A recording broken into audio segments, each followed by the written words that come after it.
তারকেশ্বর বা তারকনাথ ধাম পশ্চিমবঙ্গের হুগলি জেলায় অবস্থিত।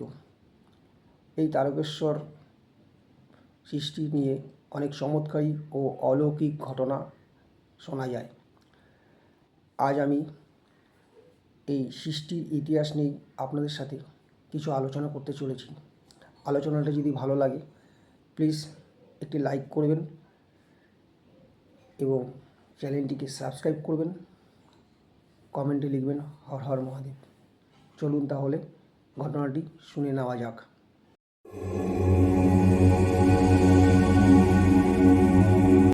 তারকেশ্বর পশ্চিমবঙ্গের হুগলি জেলার একটি প্রাচীন ও বিখ্যাত তীর্থস্থান, যেখানে শিব ভক্তরা ভক্তি ভরে আসেন নিজেদের মনস্কামনা পূর্ণ করার জন্য।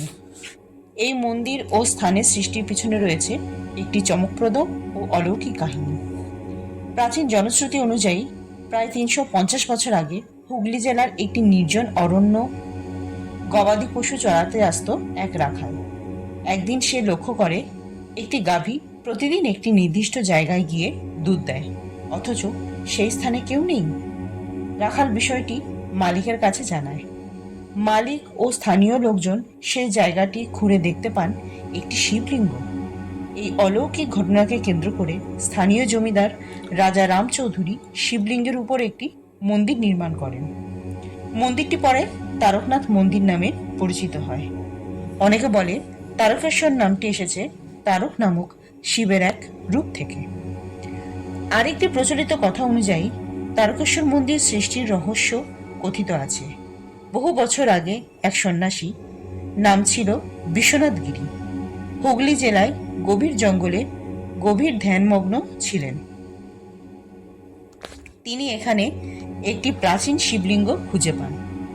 তার স্বপ্ন আদেশে জানা যায় এই স্থানটি মহাদেবের পবিত্র ভূমি, যেখানে একসময় মহাদেব তারক রূপে পূজিত হন। তারকেশ্বর নাম হবার কারণ কি? তারক নামটি আসে তারকাসুর নামক এক অসুর থেকে। পৌরাণিক কাহিনী অনুসারে শিব এই অসুরকে বধ করেন। মান্যতা আছে এখানে শিব তারণ বা মোক্ষদা রূপে পূজিত হন, যিনি ভক্তের তারণ বা পার করে দেন।